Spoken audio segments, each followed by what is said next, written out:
Welcome to the Rise Up Rich podcast. I'm your host, David Haas. I'm in the studio today, flying solo. But I think I got a good topic that is on everyone's radar that I think it's going to really help you release maybe some pressure that you're feeling from yourself, some inner tension. And it's about two topics, really. It's about forgiveness and how to forgive and why it's important to forgive.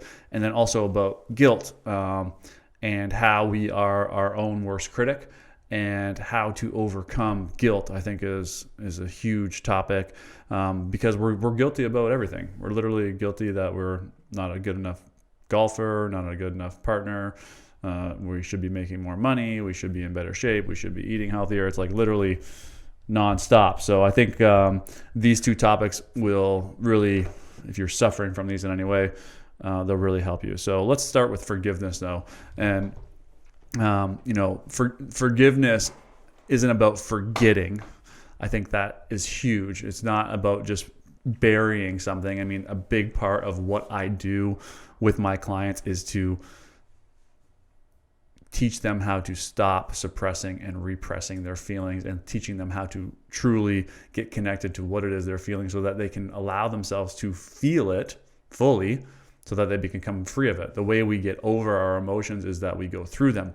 And if we're suppressing and repressing by forgetting or whatever the mechanism may be, we're never going to learn how to become free of it. So with forgiveness, I'm sure you've heard all the quotes. It's like, forgiveness is like drinking, not holding a grudge is like drinking poison and expecting somebody else to die. And it's, we don't forgive others for them. We do it for us. And all these like great little Instagram quotes that we see all over the place. But what really it's like, how do we really forgive somebody?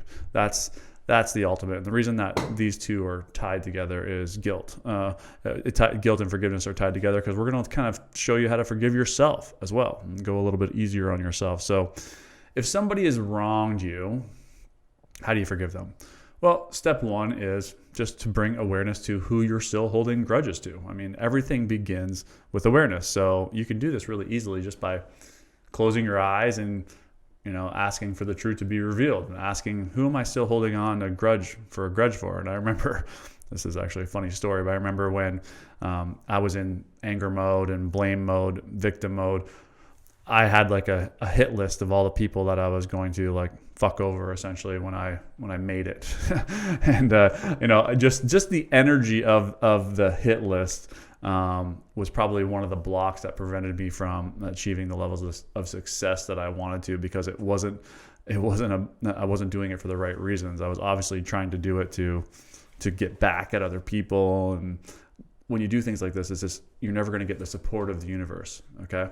So we want to do things that calibrate high on the level of consciousness, because when they do, we get that support. Anything below the level of 200, and if you don't understand what the levels of consciousness are, you can research it, but essentially it's a scale of where you are currently, what level of consciousness you currently are. So anything below the level of 200, which is the level of courage or the level of integrity, is you coming from a place of force. And so revenge would be a place of force, right? So I'm not going to get the support from the universe to achieve whatever it is I want to achieve because I'm doing it for the wrong reasons. If I do something out of love or wanting to help others, I'm going to get a ton of support from the universe. So when we're holding on to a grudge, one of the things that's happening is we're not getting the support we need from the universe. So the first thing is to make a list of all the people that you are still holding on to grudges for. Who are you still mad at, And then once you have that list, just pick one that is kind of most pressing and ask yourself, how did you feel? This is a very therapist question, but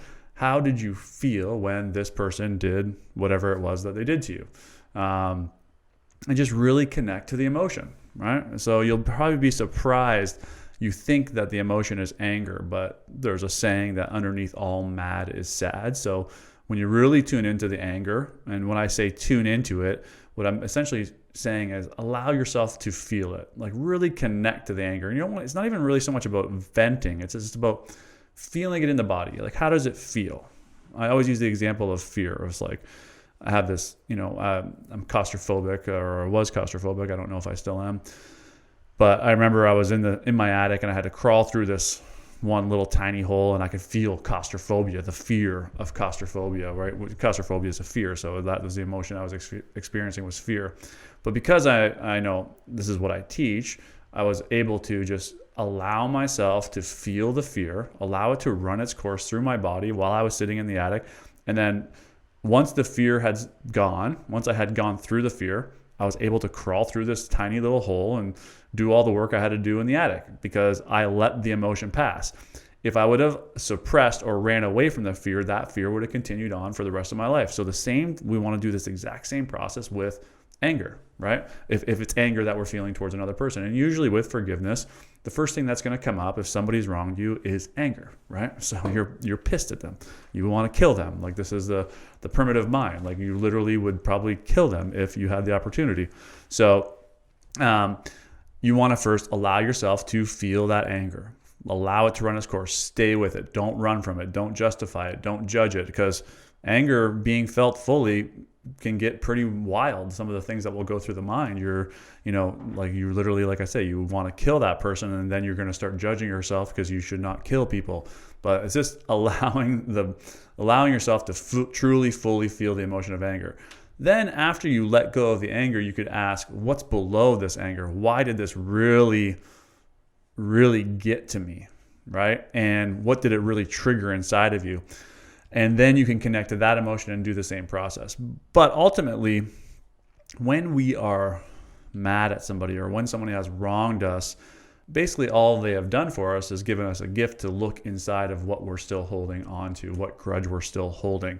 So I'm trying to come up with an example that I'm not going to call anyone out on, but I had a moment where I had another business owner contact me and basically tell me about how I was running my business poorly or something along those lines. He said it nicely, but it was basically calling me out, saying, I should be doing more. And immediately I wanted to go to anger, right? Immediately I wanted to be like, mind your own business, stay the fuck out of mine. That's what happened. But I was able to observe that. And then once I was able to observe the fact that I was in anger, the next question I asked myself was, what did this trigger inside of me? Why did this bother me so much, right? And the answer I came to was, well, because there's some truth to it, right? There is some truth to the fact that I've kind of been neglecting this other business, and I haven't been doing what needs to be done to it to make sure that it's operating at its maximum potential. And so once I came to that realization, the anger for this other person completely went out the door, right? So I was able to forgive him in that exact moment, right? It happened instantaneously. But when we don't do this process, then we hold on to these grudges for a long time. And then every time we walk past the person and we see them, we give them a dirty look. There's an energy that's off. It just goes on and on forever. So now that we're holding on to this, we realize that there's grudge. We can now just take ourselves back and do what I did instantaneously, but just do it, for a past experience. So what is it that triggered you? What is it that they did that triggered you so much? Why did it offend you so much, right? And if you can get to the root of that and start to realize, was there any truth to it, and what you still need to deal with to become free of that, that will start to help you with the process of forgiveness. The next thing, though, is to have acceptance for where the other person is at. So I've come to this place in my life where I have acceptance for every single person. It's like people do bad things and rude things all the time, but I am not allowing myself to be triggered by them anymore because I just have acceptance for where they're at, right?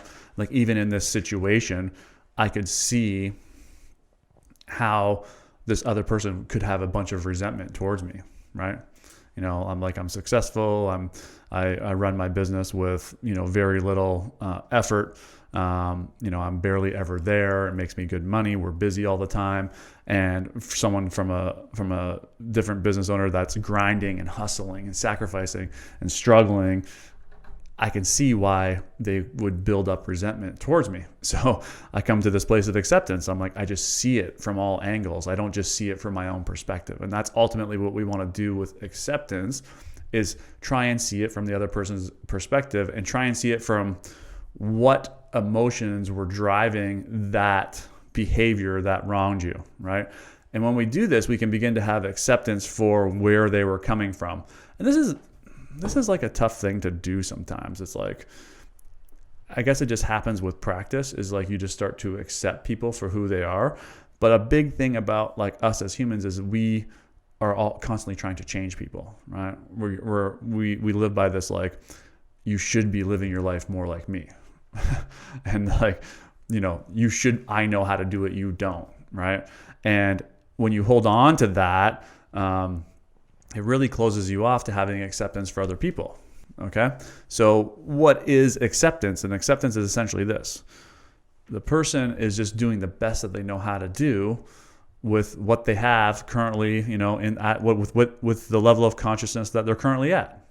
So if somebody is in the state of anger, they're going to respond to everything with anger, and you can pick up on where they're coming from. So, in this situation, it's like I can pick up onto the anger that he has towards me because of, you know, the situation in his own business, right? So now that I realize that, I'm like, okay, I can see why he came at me like that. So I just let it go, because it's not about me, it's about him, right?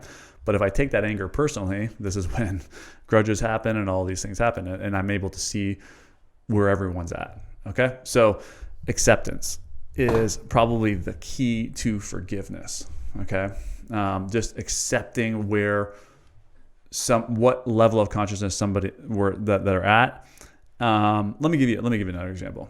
So I love using this one, but it's like a child molester, right? It's like the worst of the worst person you can think of. These are the guys that go into jail and they get killed by murderers because they're so much worse than murderers and all this stuff. And yeah, and I get it. I understand. I have acceptance for why people have so much anger towards child molesters.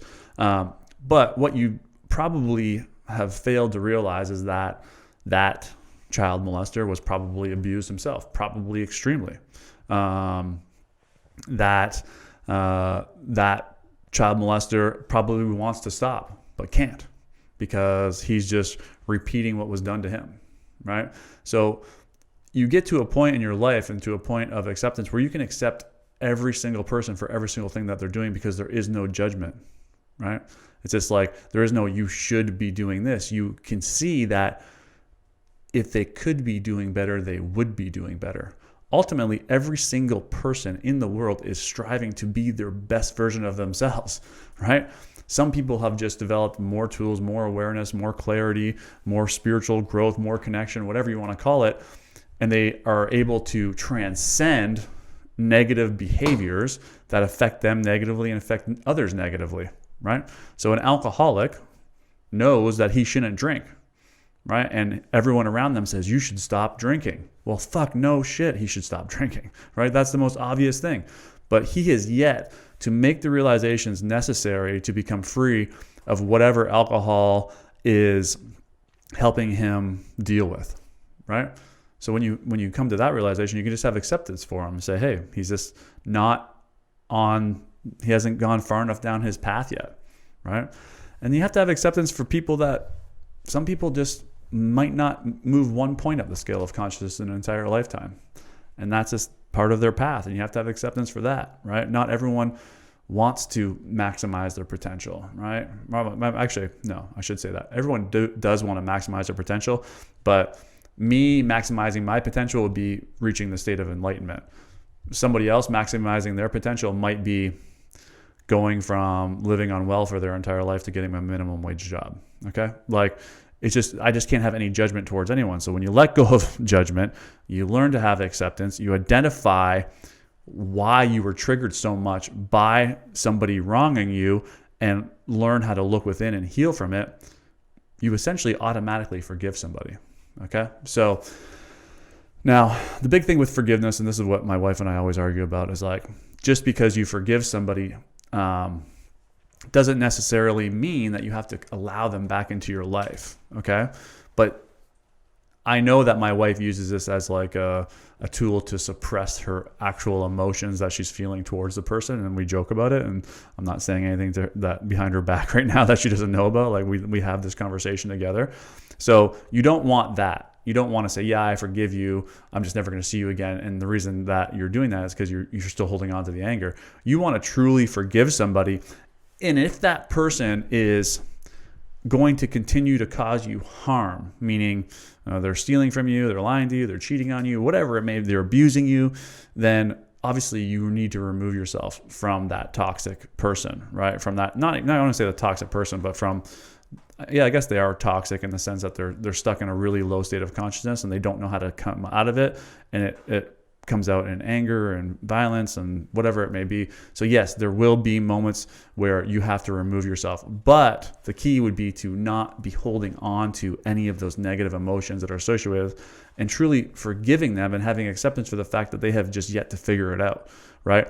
But that doesn't mean you're going to allow them into your life and continue to harm you, right? So that's the one big kind of challenge, is just making sure that you're not letting them back into your life out of an emotion that you're still holding on to, that you're really not letting them back into your life because they are, they could harm you in some way.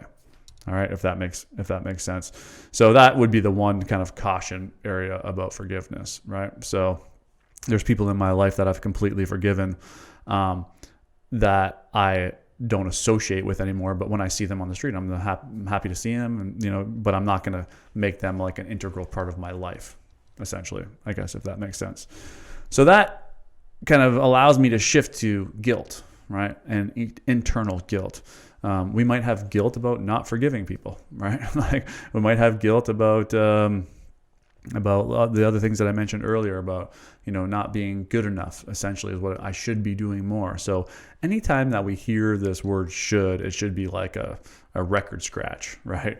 Being like, oh, wait a second, I'm in judgment mode. And it could be towards other people, but it also could be towards yourself. So if you're judging other people, then with 100% certainty, I can tell you that you're really even more so judging yourself, right? So if you want to be free of the judgment from others, from mom, from dad, from society, a great way to start is to stop judging other people, which will in turn allow you to stop judging yourself, which will then remove the judgment that you feel from the external world, okay? So letting go of this internal guilt, how do you do it? Everyone's guilty. We're guilty about everything, right? Should have got better mark on the test. Should have made more money. Shouldn't have yelled at your partner. Whatever it is, we have guilt about everything. So there's a few ways you can deal with guilt.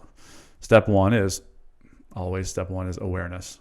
What are you guilty about, right? So it's like, what is it that you feel most guilty about? And like, you don't have to get into it every single thing, but what is it you feel most guilty about, right?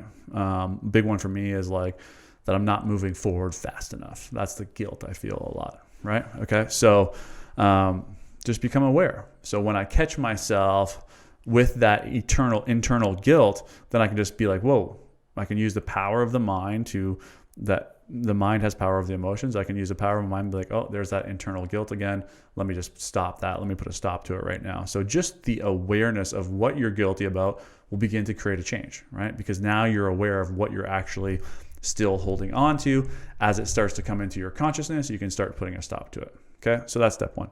Step two is you want to parent yourself. And Jamie and O'Neill and I just did a podcast last week or 2 weeks ago about there was like 3 things you can do. And one of her tips was you can parent yourself. So just talk to yourself the way you would talk to a kid, right? So, like I have my daughter, it's like she's like building blocks, let's say, for example. So she's building blocks.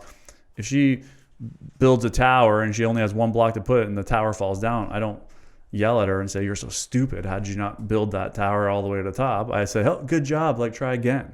Right? So this is the way we want to talk to ourselves. Like, just be easier on ourselves. Be a parent. Talk to ourselves in a loving and unconditional way. So it's like, if you didn't do as well as you wanted to do on a task, or, like, let me give you my own personal example. So like one of the things is like a lot of the resistance I feel is when I'm launching programs online and I'm like, okay, I think I got all my ducks in a row and I got my ads, and then I launch it and then it doesn't work. And then I'll start to feel that internal guilt being like, oh, I should have known better. Should have done this, should have done this. And it's just like, I'm very hard on myself. So just look at yourself as being your own parent. It's like, You tried, you put your best foot forward, you did the best that you know how to do.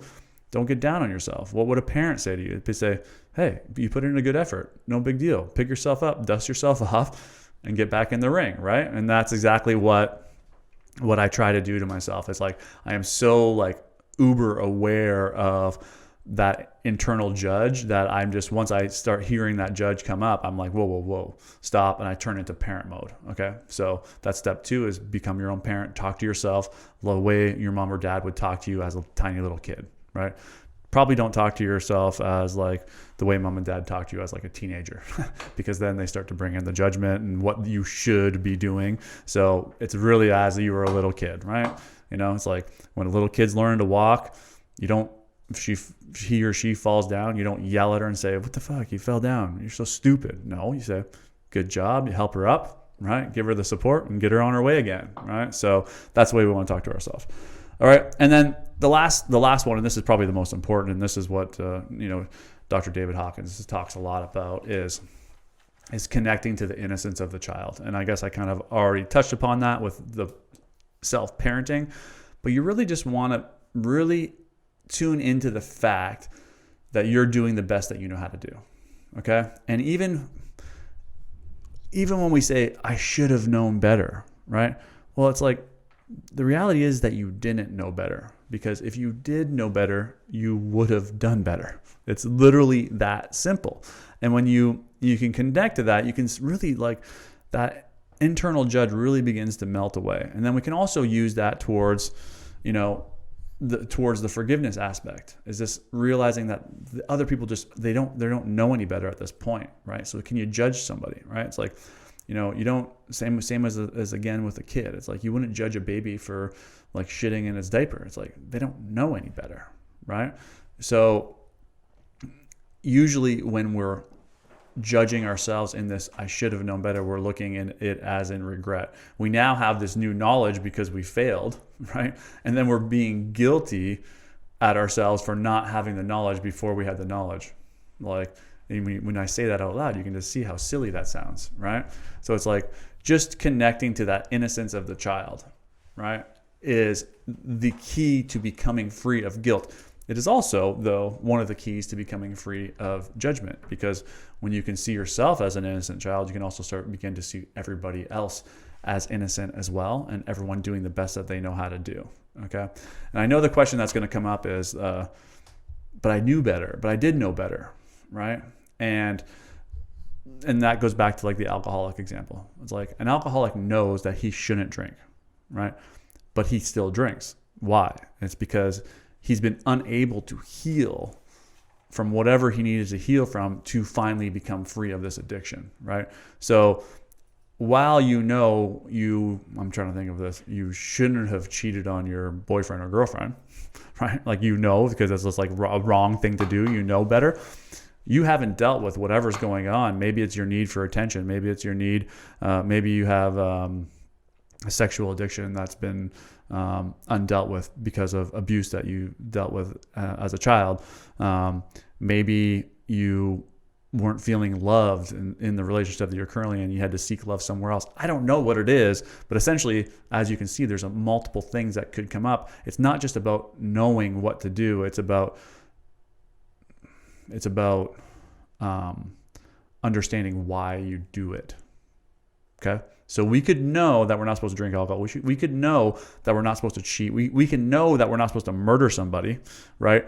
But if there is such a strong attachment to some sort of emotion, anger, for example, that emotion could basically take over the wheel of the bus and take us to somewhere where we know that we shouldn't be doing it and make us do it.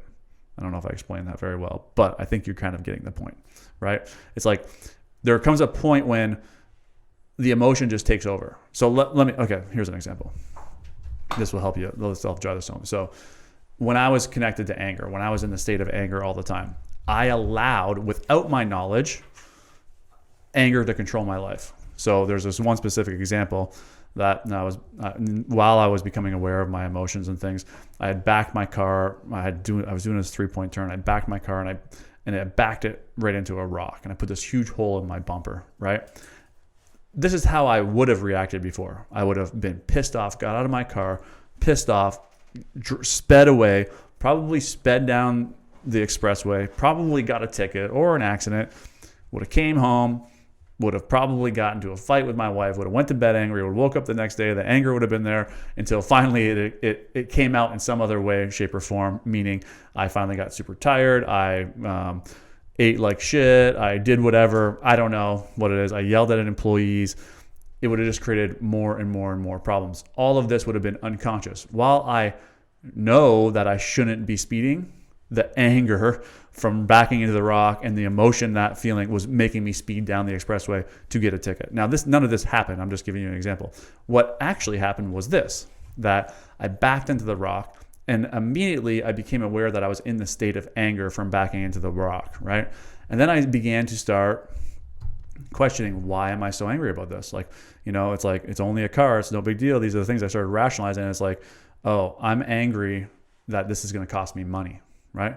Which tied to my fear of poverty, which is tied to, my fear of death potentially.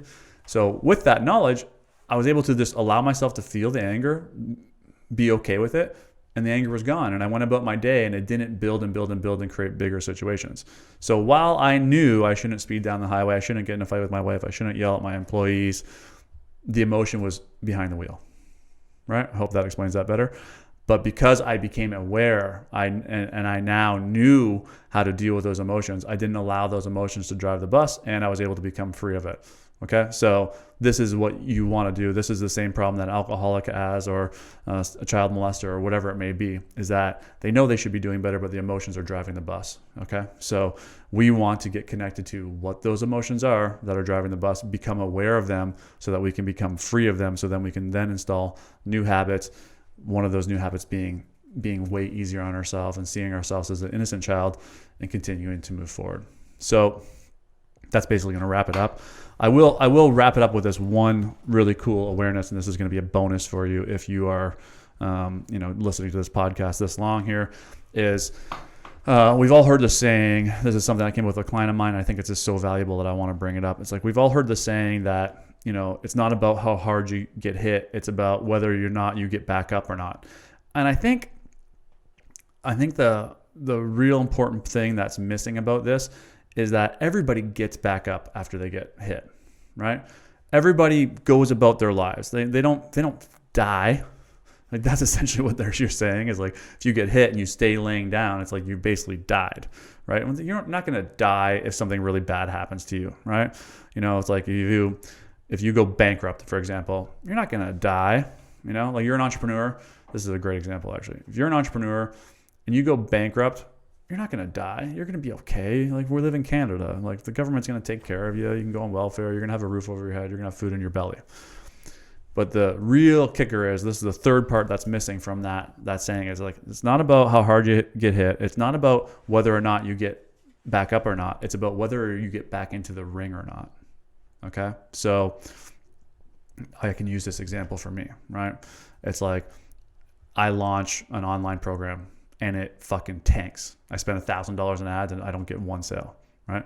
So I could choose to say, this isn't working, abandon all online programs and say, I'm going to go back to just being an entrepreneur and making money. And believe me, that thought's gone through my head multiple times.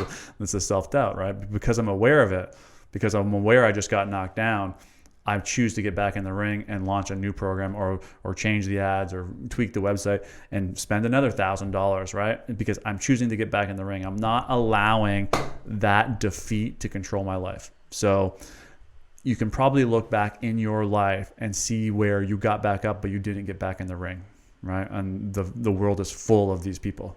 Okay, so the people that are able to achieve high levels of success are the people that got knocked down, got hit super hard, probably experienced public humiliation, whatever it may be, but went right back at it, And some of the most successful entrepreneurs have claimed bankruptcy, right? And think of the shame and everything that went along with that, where they were once this, business owner that was, living in a nice house, driving a nice car, to going bankrupt, right? And having to have the courage to put their neck on the line again and get back into the ring. And because they do that, they were stronger and they were able to achieve high levels of success. So it's about getting back into the ring, not just about getting hit and getting back up. It's about getting back into that ring after. So I thought I'd leave you with that little bonus. I can probably make an entire podcast on that. Speaking of online programs that I've recently released, you can check out my clothing company that's called Effect Apparel. You can go to effectapparel.ca in Canada or effectapparel.com in the US. And it's conscious clothing that is created to help us hold in mind positive states of consciousness.